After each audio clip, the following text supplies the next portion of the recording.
Kebahagiaan tengah dirasakan Kenny Austin yang 16 April kemarin genap berusia 34 tahun. Beneran wajah suami Amanda Manopo itu begitu terlihat ketika ia mendapat sekelumit kejutan dari keluarga. Meski sederhana, namun kehadiran keluarga terasa menjadi spesial dan mewah. Kue tart warna hijau lengkap dengan hiasan bola paddle menjadi pelengkap kejutan tersebut.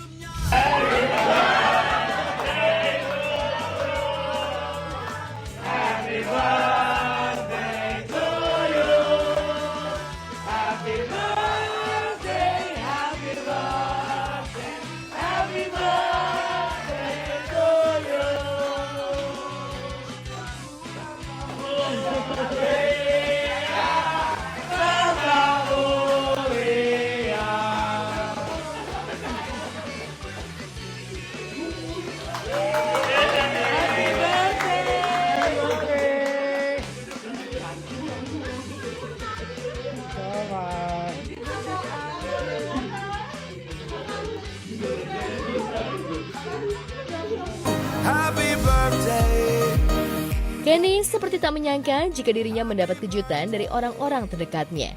Apalagi yang bikin Kenny geleng-geleng kepala adalah setiap orang yang hadir membawa kue ulang tahun dan memaksanya untuk meniup satu persatu lilin yang ada di kue tersebut.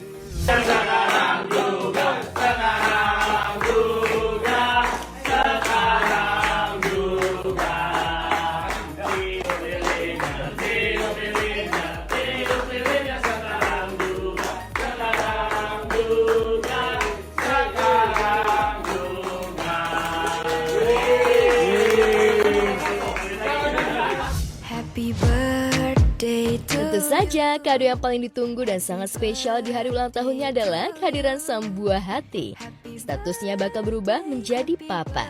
Diketahui Amanda sudah hamil besar dan memasuki usia kehamilan ke-9, dan dalam hitungan pekan bahkan kabarnya Amanda diperkirakan melahirkan pertengahan bulan ini. Sebagai suami, Kenny dan Amanda sudah mempersiapkan segalanya untuk menyambut baby pertamanya. Apa namanya? Saya nggak mau ngasih tahu. Persiapannya sendiri seperti apa? So far, so good. Semua persiapan udah aman. Oke, Maaf bentar ya. baju aman, baju tadi Udah aman.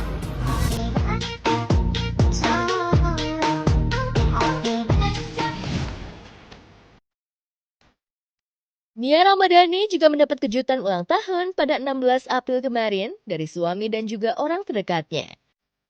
Namun sebelum tepat jam 12 dini hari di tanggal 16, Nia sempat bertanya kepada Ardi Bakri soal kue tart. Tanpa babi ibu, Ardi pun langsung beranjak dari tempat duduk dan keluar kamar.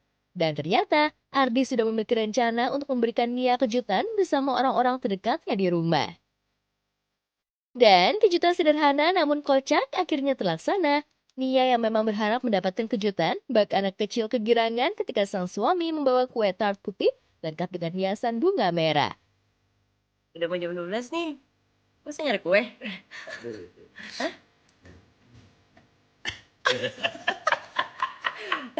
Siapin apa kek?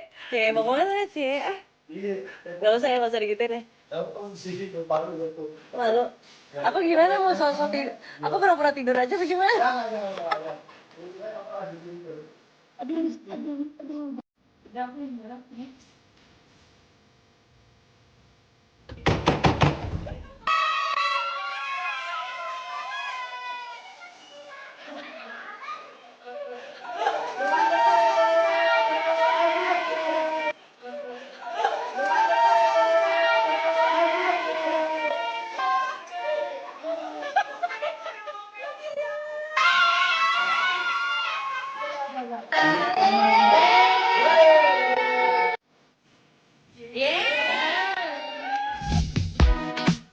Tak ada kesan mewah di hari jadi Nia kali ini.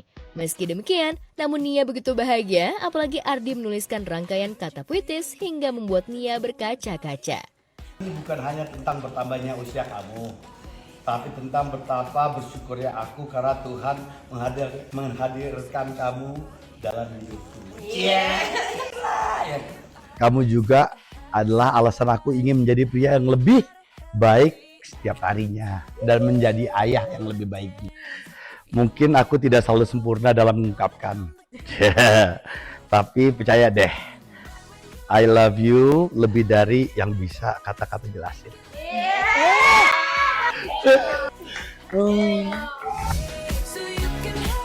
Dan siang harinya, Nia kongko bareng bersama geng arisan mewahnya, yakni geng Cendol seperti Nagita Slavina, Ashanti, Aurel Hermansyah, Zaskia dan Shiran Sungkar, dan lain-lain sekalian arisan.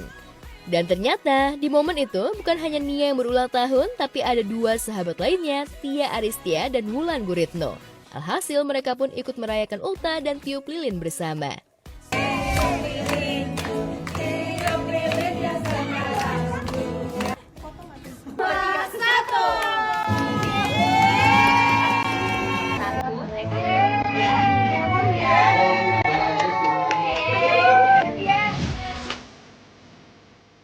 Momen arisan geng Cendol yang dihelat di villa mewah milik Zaskia Sungkar tentu saja menarik perhatian publik dengan hadirnya Ashanti lantaran ia tampak begitu bahagia. Lantas benarkah kebahagiaan Ashanti itu lantaran permasalahan dengan mantan karyawannya Ayu Khairul Nurisa sudah ketok palu dan Ayu diganjar 2 tahun penjara atas kasus penipuan dan penggelapan uang senilai 2 miliar rupiah? Apa kata Ayu terkait vonis yang dijatuhkan? Benarkah Ayu bakal kembali melakukan upaya hukum agar ia benar-benar terbebas dari masalah yang telah melilitnya saat ini? Ya, kalau untuk vonis saya itu kan udah putus dari hakim, cuman nantinya saya serahkan ke kuasa. Sedih sih ya. Meski sudah meminta maaf atas segala khilaf yang diperbuat, tapi sayangnya hakim sudah memutus jika Ayu bersalah dan ia tak bisa lagi berkelit lagi. Memohon maaf aja atas sesuatu yang sudah aku lakuin. Sekarang udah berusaha ikhlas untuk menjalani apa yang seharusnya aku lakukan.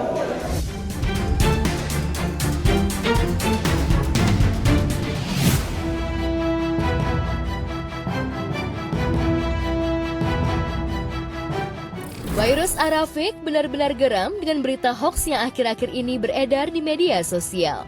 Rumah tangganya diisukan retak. Mirisnya, ia disebut telah menggugat cerai Sony Septian, suaminya. Tak mau isu semakin liar, Fairuz dan Sony mengambil langkah tegas dengan mengutus kuasa hukum untuk mengusut tuntas akun-akun penyebar berita hoax. Jadi, untuk merespon informasi yang menyebar luas secara masif tersebut, pada kesempatan siang hari ini kami untuk dan atas nama Fairuz Arafiq dan juga Sony ingin meminta dan sekaligus memperingatkan kepada akun-akun menyebarkan berita fitnah dan juga berita hoax untuk segera menghapus, men-take down apapun pemberitaan-pemberitaan yang mereka sampaikan berkaitan dengan perceraian Fairuz dengan Sony, karena berita itu tidak benar.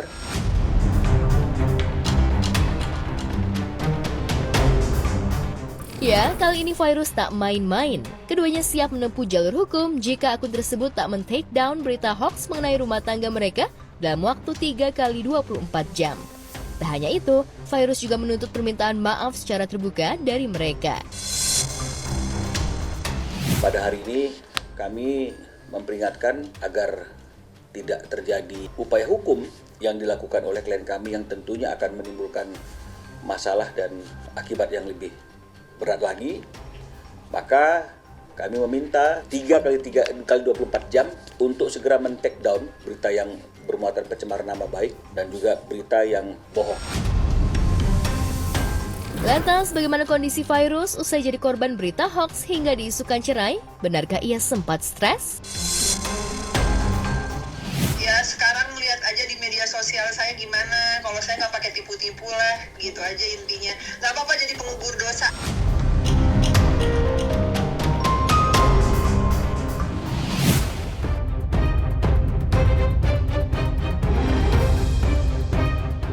Selebgram Clara Sinta akhirnya memenuhi panggilan Komisi Nasional Pelindungan Anak atau Komnas Anak. Kedatangannya ke sana untuk memberikan klarifikasi atas laporan mantan suaminya Denny Gustaf. Clara dilaporkan lantaran mempersulit Denny bertemu anak sematawayang mereka, bahkan menutup akses komunikasi. Clara pun mengaku tak berniat menghalangi hubungan ayah dengan anaknya.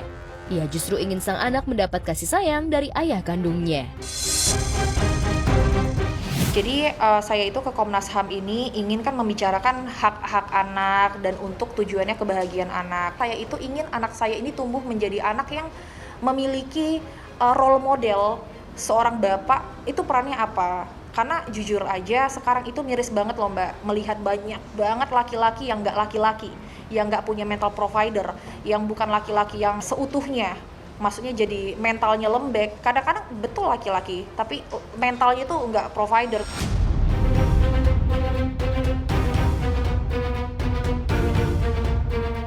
Namun, Clara menginginkan pertemuan tersebut harus dibarengi dengan tanggung jawab Denny sebagai ayah, terutama masalah nafkah anak. Karena ternyata, menurut pengakuan Clara, selama ini mantan suaminya itu tak pernah memberikan nafkah sebesar pun buat anak mereka. Jadi kedatangan saya ke sini itu berkompromi untuk mengatur jadwal pertemuan anak, tapi dengan catatan tertentu. Semuanya sejauh ini saya provide, karena dari dia kecil sampai sekarang ini tidak ada satu rupiah pun nafkah dia sampai ke anak saya gitu. Makanya itu yang sangat saya sayangkan, dia menuntut untuk bertemu anak saya, tapi saya berharap untuk dia juga bisa memberikan hak anak saya.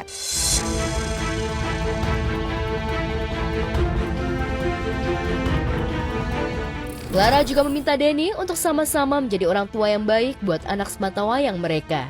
Untuk itu, Clara berharap Denny memenuhi syarat yang diajukan olehnya sehingga ia bisa mengatur jadwal pertemuan Denny dengan sang anak. Cuman menuntut untuk sama-sama menjadi orang tua yang baik dengan perjanjian tertentu. Jadwal nanti mungkin akan dibicarakan karena belum rilis juga berapa kali harusnya seminggu ke sana, belum ada persetujuan. Tapi menuntut bahwa kalau bisa menjadi ayah bertanggung jawab aja sih. Itu aja sih harapan saya Mbak. Nanti setelahnya kalau mau ketemu ya nggak apa-apa dikompromiin.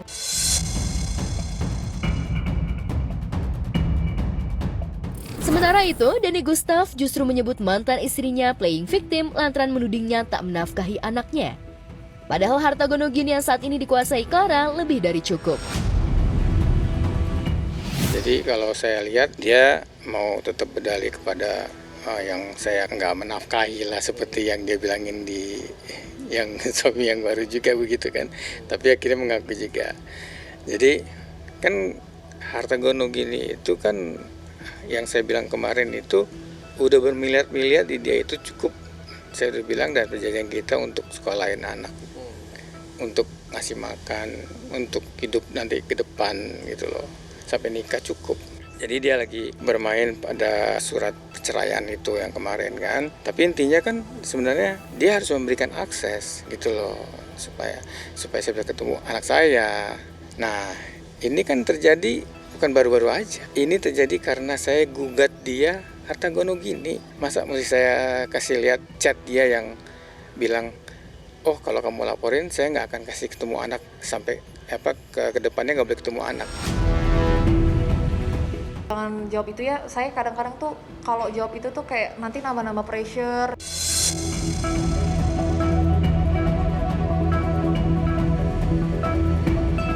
Bersihkan kamu dari beda agama. Bismillahirrahmanirrahim. Jessica Iskandar tiba-tiba bikin warganet tegang sekaligus terhibur lewat unggahan terbarunya di media sosial. Wanita yang karib disapa Jedar ini membagikan pengalaman tak biasa ketika salah satu asisten rumah tangganya yang tiba-tiba saja kerasukan makhluk tak kasat mata. Sontak saja, suasana rumah mendadak tegang. Jangan mengganggu tubuh anak ini. Keluar kamu. Vincent yang juga berada di rumah saat itu langsung ambil alih berusaha untuk membantu dan mengendalikan situasi menegangkan itu. Terdengar suara ART Jedar yang berubah berat dan bikin suasana mencekam. Mungkin lagi ada masalah atau apa, aku nggak tahu. Tapi dia lagi banyak bengong. Nah terus udah gitu dari banyak bengong itu dia ceritanya mau bersihin garasi bawah. Nah disitulah tiba-tiba dia langsung histeris. Jedar yang maksud hati ingin membantu suaminya mengusir makhluk tak diundang itu malah mengeluarkan kalimat asal bunyi alias asbun. Jedar mengancam makhluk astral itu agar keluar dari tubuh ART-nya dengan cara kocak. Jangan ganggu ya. Kalau kamu nggak keluar, Keluar kamu dari sini. keluar kamu dari tubuh ini, saya perintahkan kamu keluar, kamu jangan ganggu rumah saya ya. Kalau kamu ganggu orang ini, anak ini, saya ganggu kamu, karena aku udah emosi. Terus udah, tapi nggak keluar, aku juga nggak tahu. Dengan darah Yesus Kristus dibersihkan. Aksi jedar itu pun sukses bikin warganet yang tadinya merasa horor langsung ngakak dan gak jadi merinding. Percaya nggak percaya ya, jadi kayak ya kalau memang ada ya sudah, kita sama-sama saling tidak mengganggu.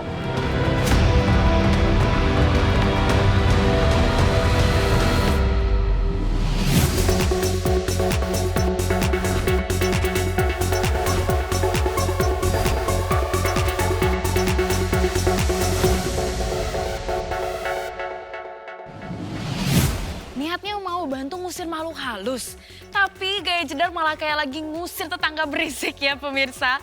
Dari yang awalnya tegang, langsung berubah jadi horor rasa komedi. Tapi salut banget sih, jedar berani banget. Walaupun endingnya bikin netizen lebih banyak ketawa ya daripada merinding.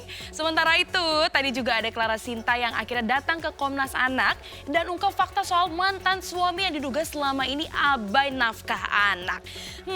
Gimana ya pemirsa, urusan orang tua sih boleh aja rumit, tapi hak anak tetap harus jadi prioritas dong, bukan bahan tarik ulur. Ya pokoknya kita doakan semoga ada solusi yang terbaik ya. Alright, good morning. Bersama saya Natalia Oceana, pagi ini kita akan nge-spill cerita selebriti yang paling update, paling viral dan paling hot hanya di obrolan seputar selebriti. Selanjutnya, Ahmad Dhani ngaku cuma dimintai sumbangan di pernikahan El Rumi dan Syifa Haju. Apakah benar Pak Deta dilibatkan lebih dalam di gelaran acara pernikahan putra keduanya? Berita selengkapnya sesaat lagi, tetap di obrolan seputar selebriti.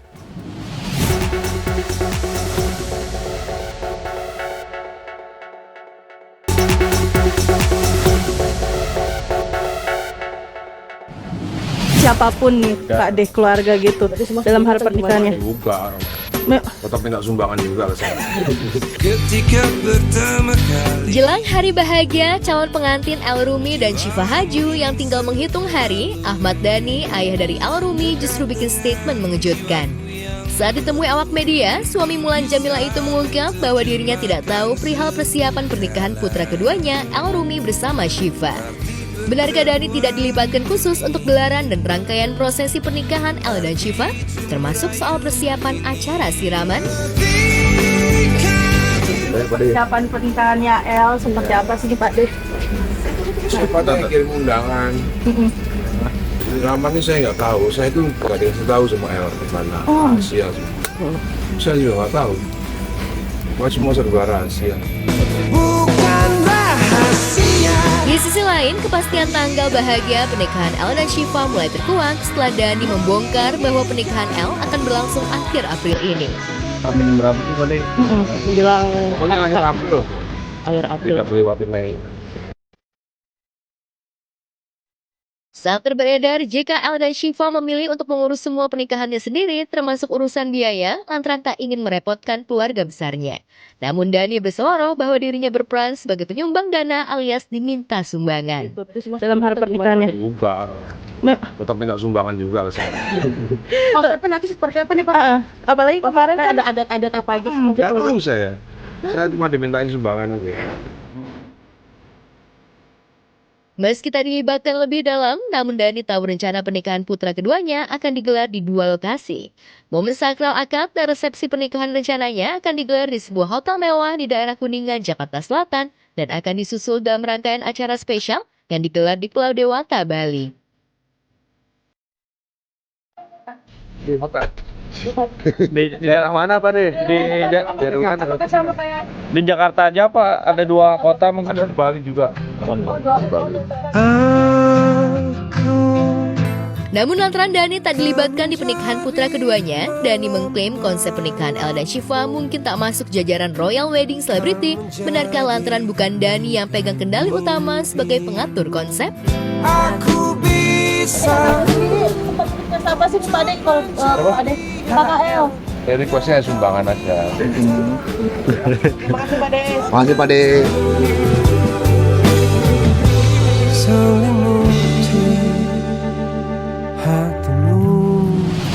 bilang tahun ini gua kasih hadiah kita ke Jepang. Jepang. Bulan madu. Belum nyampe udah. Belum nyampe jadi nggak jadi. Cintamu itu hoax. Trio persahabatan bagai kepompong, kadang kepo, kadang rempong antara Anwar Sanjaya dengan Boyen dan Jirayut semakin heboh saja. Setelah Boyen dan Anwar kompak beli hadiah melengkapan rumah tangga mode sederhana untuk rumah baru Jirayut, akhirnya Boyen dan Anwar pun room tour rumah Jirayut. Banyak dikelilingi sahabat, luka Boyen pasca bercerai pun kian pulih. Setelah sekian lama bungkam dan menutup rapat luka lama, Boyen akhirnya mulai bisa terbuka mengenai alasan dibalik perceraiannya dengan Ruli Anggi Akbar. Boyen kini belak-belakan membeberkan tabiat buruk mantan suami yang diduga menjadi pemicu utama Boyen mantap memilih berpisah. Terus 2 harinya gak ada komunikasi. Tiba-tiba ada video itu muncul. Terus aku chat. Malamnya dia bales. Dia bilang nggak usah itu ya, nggak usah apa. Udah ini urusannya biar dia beresin nggak segala macam. Nah. Bukan keputusan instan, Boyen mengaku sudah berkali-kali menghubungi mantan suami saat itu, tapi Boyen malah ditinggalkan begitu saja tanpa kabar dan penjelasan. Merasa perjuangannya sia-sia, Boyen pun memilih mundur dan melayangkan gugatan cerai demi ketenangan batin jiwanya. Terkuak bukan cuma hati yang hancur, harta Boyen juga sudah habis banyak untuk sang mantan. Lah nafkah, saya nafkah. Sendiri. Emang kamu gak dinafkahin? Belum. Oh belum.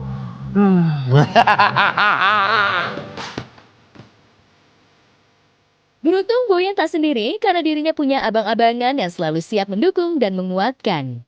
Andre Taulani, salah satu abang-abangan Boyen, mengaku masih mengingat jelas bagaimana sikap Ruli yang kerap disapa Ezel itu terlihat begitu meyakinkan. Andre mengungkap dirinya merasa dibohongi oleh kata-kata Ruli yang ternyata tidak terbukti dalam tindakan nyata. Nanti abis lebaran kita ke Jepang ya, bulan madu. Iya mau diajak tuh sendiri. Gua bilang tahun ini gua kasih hadiah kita ke Jepang. Bulan madu. Belum nyampe udah. Belum nyampe jadi nggak jadi ke Jepang. Lantas benarkah Boyen takut menikah lagi dan nyaman dengan status janda kaya saat ini? Untuk saat ini sih kayak janda kaya aja. Asik. Jadi kaya banget tuh Boy. Insya Allah Pak Haji. Kayak hati, ya kan? Realistis kayak orang. Kayak orang. Kayak orang. Ini bukan orang deh.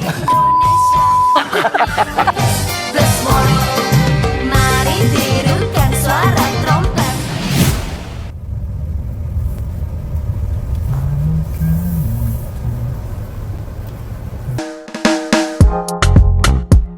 Ngonten jadi salah satu cara Asya Asunsao mengisi waktu dan membunuh kejenuhan di lokasi syuting. Makanya pemeran Davina di serial Terikat Janji itu tak pernah lupa membawa gurita atau mini tripod dalam tasnya. Begitu break syuting, Asya langsung beraksi.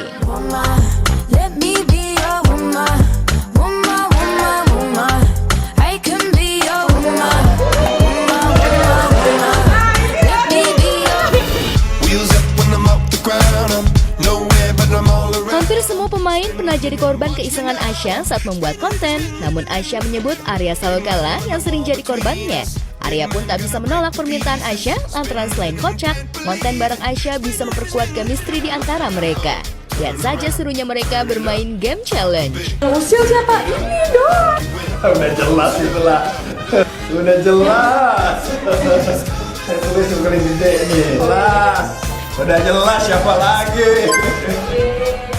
So far karena selama ini aku berdua sama Karya terus, jadi yang nempel sama aku ajakin tiktokan aja. Meski sudah menemukan chemistry dengan Arya, Asya punya kesan tersendiri terhadap Arya.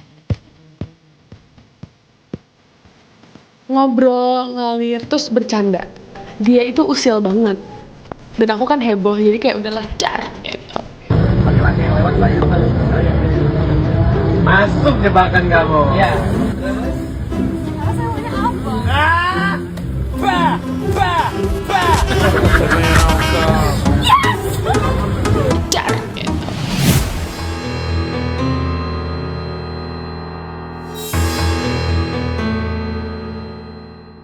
Sidang lanjutan kasus dugaan kepemilikan barang haram narkotika Amar Zoni kembali dihelat di Pengadilan Negeri Jakarta Pusat. Dan yang cukup memprihatinkan jelang putusan adalah kondisi Amar. Saat persidangan, Amar yang mengenakan kemeja putih tak seperti biasanya. Kali ini wajahnya terlihat lusuh dan cenderung pucat. Lantas benarkah kondisi badan yang tak terurus itu lantaran bukan hanya memikirkan soal putusan, melainkan karena sudah tak ada lagi orang yang memperhatikannya, yakni Dokter Camelia? Nah, kenapa saya kurang? Ya karena kan ini kan sudah detik-detik lagi ya, detik-detik terakhir putusan.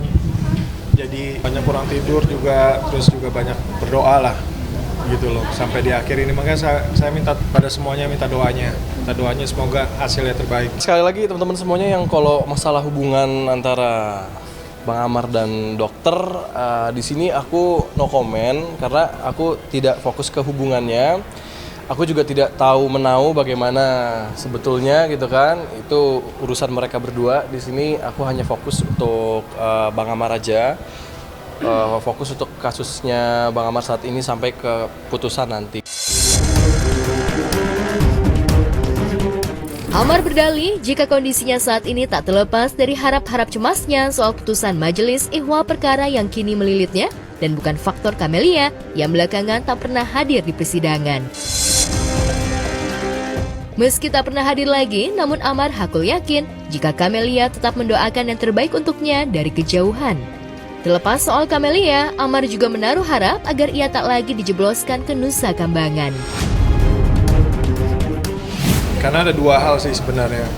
Yang pertama itu kan dari putusan ini, dan yang kedua juga tentang kembalinya saya nanti harus dibawa kembali ke Nusa Kambangan. Dan itu yang membuat saya itu yang gak kuat juga ya gitu loh. Saya berharap juga Pak Menteri gitu kan bisa melihat. Dia sendiri curhat sama saya kalau dia tidak mau lagi dibalikan ke NK. Dia sudah merasakan di sana, dia sudah betul-betul kapok dan betul-betul trauma.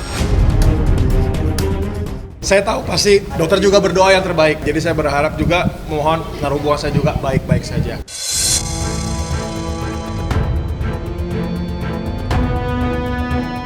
Bebas dan rehab itulah fokus utama Amar saat ini.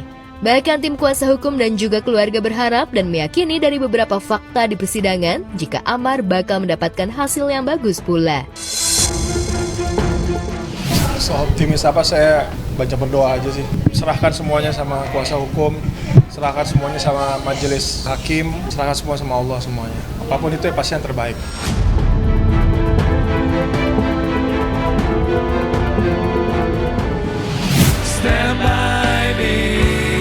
Bukan Aldi Taher namanya jika tak membuat gebrakan yang memantik tawa sekaligus penasaran. Setelah sukses dengan bisnis burgernya, kali ini Aldi kembali lebarkan sayap bisnisnya. Salah satu yang mencuri perhatian adalah bisnis makanan cepat saji yang menyatukan nama makanan khas Jawa Barat dan Western, yaitu Odadog, Odading, dan Hotdog. Pertama kali di dunia nih, Odadog, Odading, Hotdog.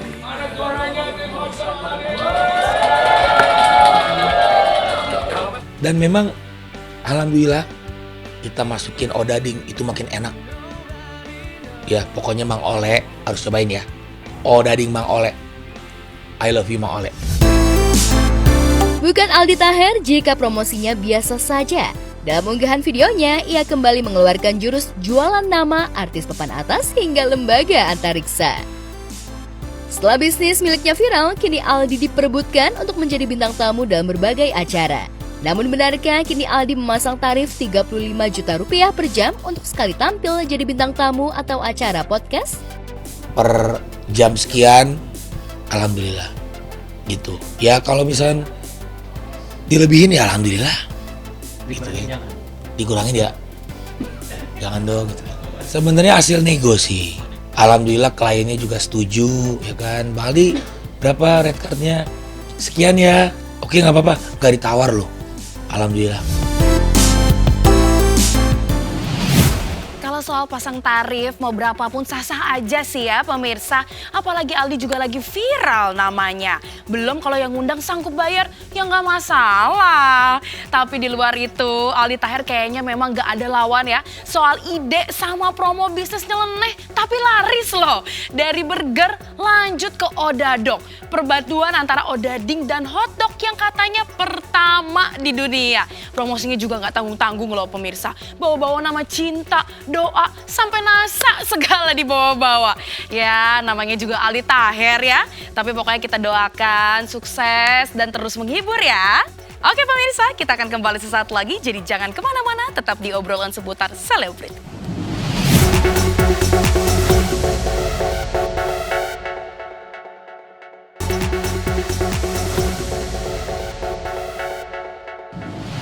Kembali lagi di obrolan seputar selebriti. Dan jangan lupa ya pemirsa untuk saksikan terus kabar selebriti paling hot dan menarik lainnya hanya di obrolan seputar selebriti yang tayang setiap hari Senin sampai Jumat pukul 8.30 pagi hanya di JTV. Akhir kata saya Natalia Oceana pamit undur diri. Jangan lupa untuk bahagia ya pemirsa. Bye-bye. Gila-gilanya lagi jatuh-jatuh